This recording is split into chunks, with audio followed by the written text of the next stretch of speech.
I know I said I had a new recording spot, but I lied. Kind of. Only when I want to. Um, I would have cut to an intro and stuff, but I don't edit these videos, so, yeah, whatever. How's it going, YouTube? It's Lucas here from the TBD205 channel, and today I have a video on this. What is this? Well, this is the only, time that question is actually possible. This is a Tamiya Nissan King Cab. It's a two-wheel drive, stadium truck type thing, but it's more of a monster truck. That came out around 1989, I believe. Yeah. So this thing is a, again, two-wheel drive stadium truck released by Tamiya that was technically a kit, I believe, and it had, well, obviously it had a Nissan King Cab body on it that was painted up in red, white, and blue. We never got it with the body, so this is what you're gonna get. This was a kit. I think the only thing it came with is the ESC, or the mechanical speed control, and the motor. Otherwise, everything else you had to build up, and you had to put your own servos and your own ESC in it. Not ESC, receiver. Apparently I can't talk. So, this one specifically, me and my brother got recently from somewhere actually local around here, which, I mean, usually that's how that works, but whatever. So yeah, we got this thing in a trade and realized what it was, and the dude was basically just like, here, take it, because you know a lot more about it than I do. And I kind of said yes, because possibly, but at the same time, who could turn down this from someone who sounded like they just really wanted it out of their garage? So we didn't turn it down, and we got this, which is amazing, because this is the only Tamiya that me or my brother have ever actually experienced. We haven't even had a grasshopper. We never were old enough to have one. Whatever else came out in the 2000s, we never had. This is the only Tamiya that we have. Well, the second Tamiya that we've ever had, I guess, because we had a TT01 that obliterated itself within the first week of using it, and we never actually got the thing running again. That was sold to someone who actually needed it, so that was nice. Anyway, so yeah, this thing has a 540 motor, rear-wheel drive, has dog bones, and wherever that went, outputs. I think I swept it off the table. Has dog bones in the rear, nothing up in the front, and double wishbone suspension in the front and rear with oil-filled shocks and rather decent springs. Actually, I have the dog bones over here, and ignore that. Had the dog bones here, and they're, well, actually we were missing one when we got it, so we had to go replacements. So, yeah, there's one replacement on here and another one that is lost in my brother's van. Either way, so this one technically has the upgrades, but whatever. This thing is fairly original from when we got it, or well, not from when we got it, it's fairly original, period. And never mind, as I'm looking at it, I am extremely stupid. Excuse me for being how utterly stupid I am. Whatever. Got this thing, and it has the original tires, which had definitely seen better days, because I believe these things are supposed to be white rims, but it's not anymore. And original shocks, original mechanical speed control, which is cool because I kind of like MSCs, but at the same time they're kind of annoying to deal with sometimes, especially this one. If you accelerate too much, then it just stops making contact. But this one specifically does not have an external battery pack or receiver pack like a Nitro would. This actually it runs off of the battery, much like my Vortec, because they discovered that a while ago that you can just do that. So, interestingly enough, if this one runs out of battery, it just starts doing the same thing repeatedly. Anyway, so this one has Futaba servos in it, which are...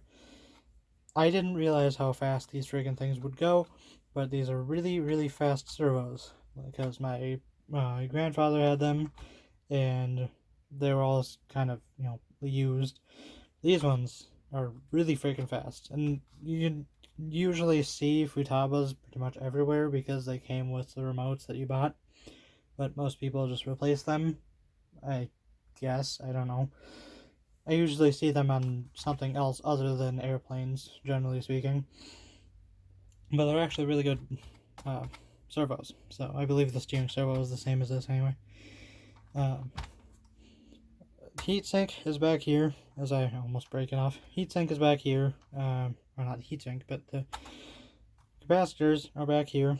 This one only seems to have 2. I don't know if it's supposed to have more. I think this is original also. But yeah. Missing a rear body post. I don't really know where that went, but I guess it doesn't necessarily matter because the 3 body posts are enough. Front body posts are fine. Front bumper is actually upside down. I flipped it that way just because it would make sense rather than having the bumper all the way the heck up here when you're probably gonna hit stuff down here more often. Otherwise, battery goes under here. Is usually a 6-cell nickel metal hydride like this one, and as you can see, I did not take that out particularly difficultly. It has little tabs on both sides that you just lift up slightly and you put your battery in, which leads to a lot of the battery falling out, but that's only if these things move, which if you're driving it nicely generally doesn't happen. Steering, I guess, is rather interesting because usually speaking this is how steering works, but this one is just a lot more simple. It's got the rod going directly to the cantilever system, essentially, and just turns using, I think, whatever this thing is. I forget what they're called, but however it turns. So yeah, uses a cable and cantilevers essentially just to turn, which is kind of interesting. I think the rear motor is original. I'm kind of jumping all over the place, but I'm trying to remember what I talked about and what I haven't.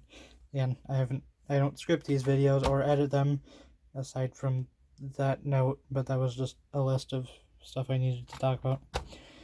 I think one of the more interesting things about this vehicle, though, is the front, where it has, if you can barely see it, it has a sway bar or anti-roll bar in the front of it. Now, I don't actually know if these are original or not, like if they came on the truck, but they certainly seem really worn out, because if you can see, it's just kind of bending the sway bar inwards and not actually pushing it up. So it's, I wouldn't really call it useful, necessarily. Front tires, actually, are interesting, because these are bearing hubs, or bearing rims, instead of having an actual 12mm hex that goes around it, or into it, and then hooks up to a pin that goes to the hub. This actually just has essentially a bolted in stick, and then the wheel has a bearing that goes around it, and then the tire goes on there. So essentially you don't have moving front anything, and depending on if you have ball bearings or not is dependent on whether or not you have ball bearings in the rim. But the rears are 12mm hexes, and they have pins. Actually, these ones don't have pins.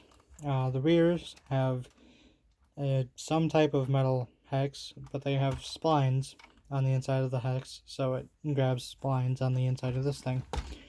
So the splines in the rear and 12mm hexes in fronts are bearings. So essentially you can put whatever bearing tire you want to on it. It usually doesn't matter. The rear tires also, you can technically do that. But the tires are quite a bit worn from the rear. Fronts, I'm kind of surprised aren't, but I'm sure the rear have been doing a lot of skids and stuff. Otherwise, stuff that's happened with it, when we got it, it did have a receiver, but we didn't know that it worked. So, put the Straxus one in there. It's not going to stay because I believe not a Futaba, but whatever. different receivers going in here. So it should be a little bit more to the times, I guess. I mean, even though this is technically when that receiver would be around, but it's not the twin stick like it would be normally from Traxxas of this era. Oh, Kyosho. Got a Kyosho something where it's the really weird looking one with nothing up here but and everything down here. Very interesting. I'll have to do some type of video on it. It's actually a really interesting controller. Otherwise, yeah, that's about all I have to talk about this thing. Other than it did come in other variants. It had a Toyota Hilux body on it. That, I mean, it would just mainly be the body. Otherwise, I think it had Stadium Blitzer tires on it. So it was a little bit different. That one came out in 1990. Otherwise, yeah, it's to me a king cab that, well, now that I found the other dog bone for it, I can put it back together. We've actually used it quite a bit. Well, kind of quite a bit. Used it a fair bit since we have it. Wanted to put it around our track that we just recently got in Otsego. And the problem I keep finding is that dog bones keep popping out for some reason. I mean, I can't imagine why dog bones would pop out. So dog bone would fall out, and then this would also pop up. So that's why I thought I lost this thing, is because it popped out. So, yeah, that's a warning, I guess. Otherwise, if you flip this thing over and bash the heck out of it, then you have to get new these, or the metal ones, or 3D printed ones from Ampro, or pretty much anything from Ampro Engineering. I mean, I'm pretty sure he has a video on it, on this, and all the upgrades, so, yeah. Otherwise, this one in particular, we had really hard tires on it, so the rim was just spinning on the tire. It was not great for acceleration. Otherwise, yeah, that's about all that I have for this stadium truck thing. Yeah, Luca's out. Bye, YouTube.